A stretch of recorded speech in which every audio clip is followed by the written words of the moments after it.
Welcome, welcome. This is a preliminary episode. We'll be doing a lot more information on this, but we wanted to give you our first sneak peek at the Calexit policy guide that's coming. It's known as the California Independence Golden Guide to Independence Policy Guide, and also the Blueprint for California Independence. So it's the California Independence Movement Policy Guide. It has the names, the Golden Guide to Independence and the Blueprint for Independence. We're going to show you a little bit about that right now. Now, the cover for this video, that was the cover for this video, is going to be explained at the end of the Calexit Blue Book. So the Calexit Blue Book talks about different policy issues, and then at the very last chapter, it tells you how you personally could start the independence movement on your own. It gives you all the information and resources you need to do that. That last chapter is being referenced by the graphic to this video. So the graphic to this video shows you our roadmap to independence. And this one makes it clear how exactly we're going to do that. So if you're looking at the graphic, you're not going to get all the answers that you need. You have to read the policy guide and the last chapter specifically. I'll walk you through that, entice you to read the book, and explain a little bit about what the graphic is. All right, let's get started. There's the cover page. The book was produced by myself and Jason Wright with a combined 20 years experience in the Calexit movement. Golden Guide to Independence, or the Blueprint for Independence. It's technically the Golden Guide to Independence is the name of the official title of the book, as you can see on the side. We wrote this book for you. That was very key for us.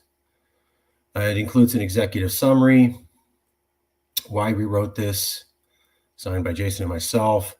A little bit of background about Jason and myself. 20 years together. Jason started in 2016. I started in 2012. I only have like a few more years on him, not many. And he's been around for about a decade. I've been around for 12 years. So a lot of experience, a lot of information went into making this report. This report is based upon 10 years worth of research and discussion and making sure we had it right. And this is what I mean about all the report's going to cover. This is the table of contents. So why did we write this for California? History of California. Here's the things you won't lose with independence. Military defense, borders, international trade, water access, donor state or federal funding, disaster assistance, Social Security, and a progressive America. Here's the things that you will gain with California independence. You will gain lower taxes and have more economic growth. Sorry, I don't know why it's doing that. There we go. You'll have lower taxes and more economic growth, universal single-payer health care.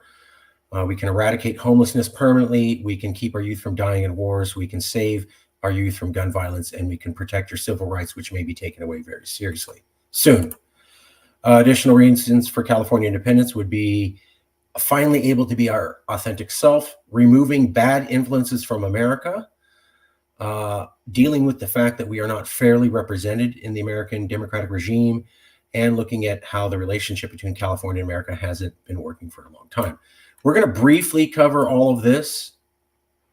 The point of this video, though, is this section right here. Is it legal and how to do it? And that's what the cover to this video is explaining.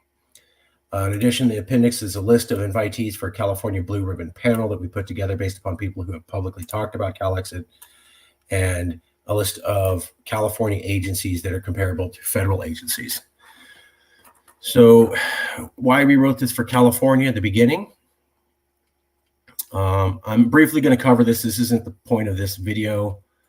A history of Calexit, how we got started from 2013 through 2024 and what happened and where we're going.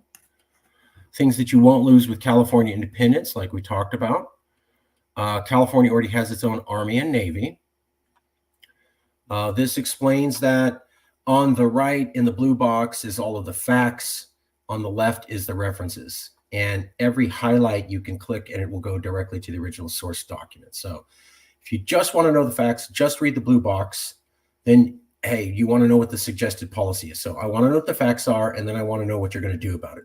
Just read this, the blue box. Here are the facts. Here's what we're going to do about it. And then if you want to know more, here's the references to the side. And also some of these have a discussion where we point out what the facts are, and then we tell you what the suggested policy is. And then we explain to you how we came to that thinking in the discussion section. And again, on the left is all the references with hyperlinked to every original source they come from. There you go, more references, more references, more references. A lot of these sections are 95% references. California already has its own border stations. Here are the facts, suggested policy, more discussion. We can move on to, and then there's these occasional graphics that show you where the border stations are. And then a link, if you want to find out where we got that information for that graphic, is directly provided below the graphic. That's here. California taught America international trade. So again, these are the facts, suggested policy, and then the discussion. And again, lots of references for how California taught America everything it knows about international trade. Then a graphic explaining relative freight volume for the world and showing how California has the dominant share of freight volume in America. Again, with references to that graphic, more references, backing up everything we had said in the section. Here's another great map showing all the climate change deals California signed and all the trade deals California signed. Again, with sources directly below it, where all that information came from. California has no actual water issue. I'm famous for saying that. Again, here are the facts, and here's the suggested policy. And unlike other interviews I've done, here are the references, and they can't ignore them. So Public Policy Institute California, Hill Magazine, KUNC Radio, etc. So facts, suggested policy, and then discussion with lots of references to back up everything we've said. And then another map showing the California water system and showing how the Colorado River is a small portion of it. Something you won't typically know, but is discussed here in this section. California does not have to be a donor state. This talks about how we lose money being part of the federal government. Again, the facts, suggested policy, a discussion, and then a list of all of the years that California has been a donor state and how much that was, how much we lost to the federal government, how much they gave us back with original graphics, and then hard numbers for every single year. And then, of course, data references to every single IRS table that was used to gather that information. Finally, we can get to, right, these 10 states support the rest. So another graphic explaining what's going on. California never receives disaster assistance. That's true. A lot of Californians don't know that. Here are the facts, references, suggested policy, discussion. We never get assistance in disasters. And again, lots of pages going every single disaster California's ever faced. Recently, back to the 1990s, and explaining how we were always left out to dry. Never got assistance from the federal government. This is a map showing terrorist attacks. And it shows that there's a lot of terrorist attacks in California, and yet we never got our fair amount of 9/11 terrorist attack prevention funding. So this is part of the story of how we're used financially by the federal government. A little bit of housekeeping. You can't take away Social Security if people are still citizens. We explain that here. California leaving won't make America all conservative. That's not true. We explain how seats are reapportioned based upon changing population of states. This happens every 10 years. So if California left, its seats would be reapportioned to the next 7 most populous states, which are equally liberal and conservative. Therefore, meaning America stays in balance like it did when California was there. So here are the facts. References, if you don't believe us, to everything, San Francisco Examiner, different articles about Bill Clinton, etc. Oh, and then it's called the Huntington Hill method, where they say how states will be reapportioned. There's the discussion. This is walking you through how reapportionment goes and what it would look like, and showing you that it'd stay in balance. Here's a map showing you exactly how reapportion would work and showing it goes to both conservative and liberal states. And again, where the source that information came from. Things that get better in California: lower taxes. We explain how that's possible. This gets pretty detailed, but it's all true, and there's all the references for the SALT deduction and other things about how optimum currency area and other things about how California loses being part of America financially right now and how that would change with independence. Finally, California can have single-payer health care with independence. That was covered by other books, and we mentioned that here. Here are the facts. Suggested policy references, the thorough discussion. This is how we can take care of all homelessness in California. Again, here are the facts.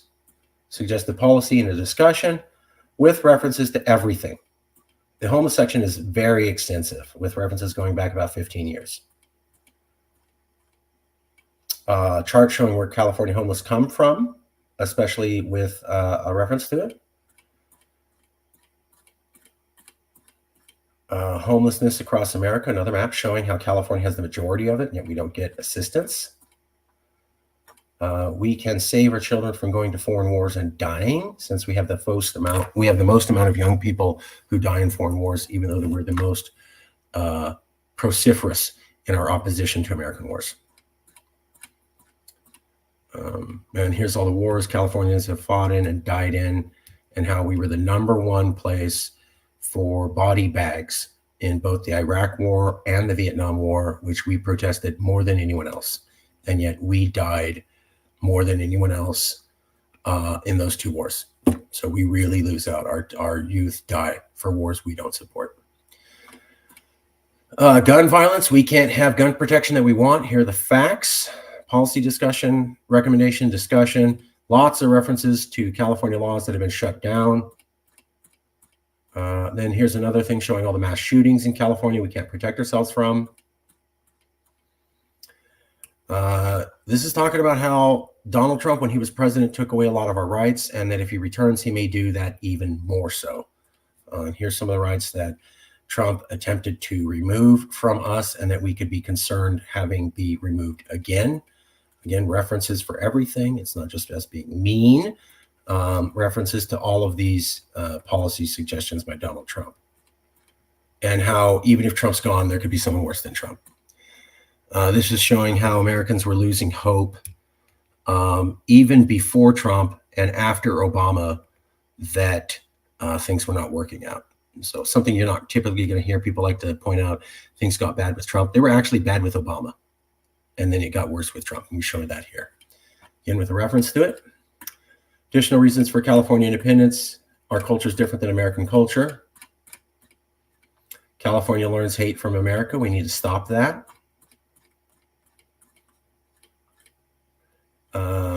California does not have fair representation.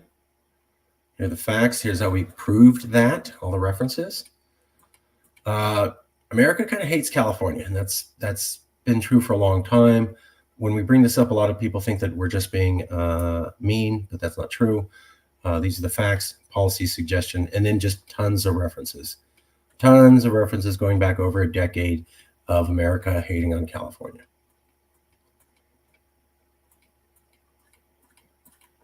And California not being very patriotic.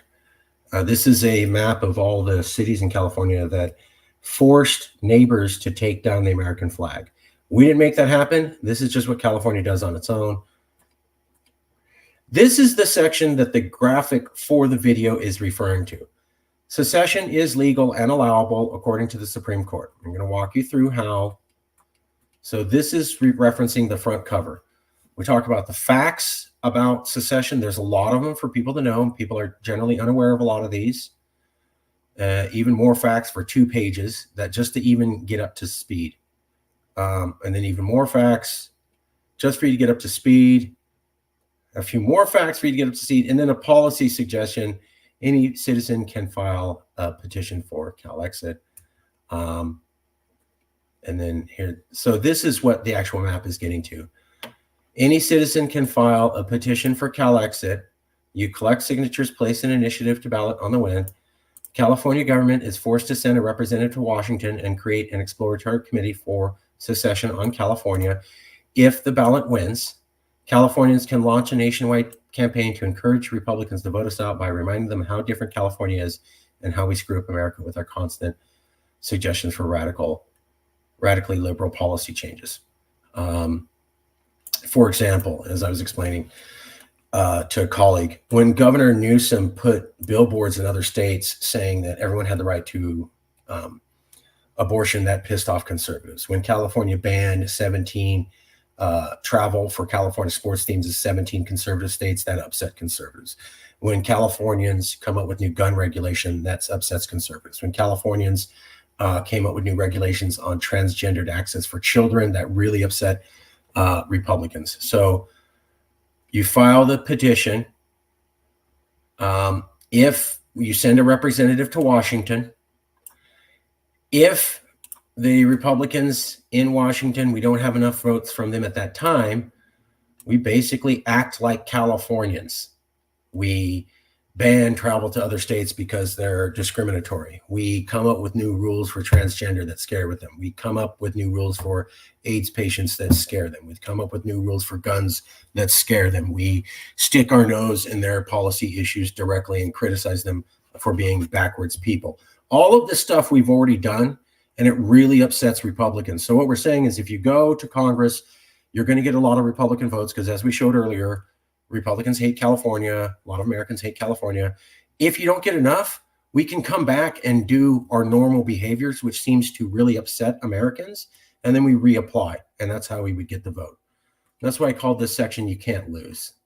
I forget what that is, but it's in here. Here you go. In order to encourage more Republican support of California, vote. We could place the California flag higher than the American flag. California elected officials could start referring to California as a separate nation in all informal and formal communication. California could start referring to our governor as a president. And the governor can make speeches on national television talking about how California is different from America. California elected officials could talk about how they don't see themselves as Americans on public television. California can remove the section from the California Constitution that says California is an inseparable part of America. California can remove the law that says all California government employees must swear a loyalty oath to the federal government. And then many other acts. These are just some suggestions on top of the things that we've already done, like banning travel to states because we didn't like how they treated transgender people, coming up with new transgender laws, new gun rules, etc. That's how we can be more Californian to upset conservatives so that they will allow us to go. So you file the petition for Calexit, you collect signatures to qualify it for the ballot. You have to get over half of Californians to vote for it. When you do that, you're able to have a representative go to Washington. That representative will ask Republicans to vote us out. If we don't get enough, then we go back and continue to be Californians who annoy the hell out of conservatives, and eventually we get enough support to be legally voted out.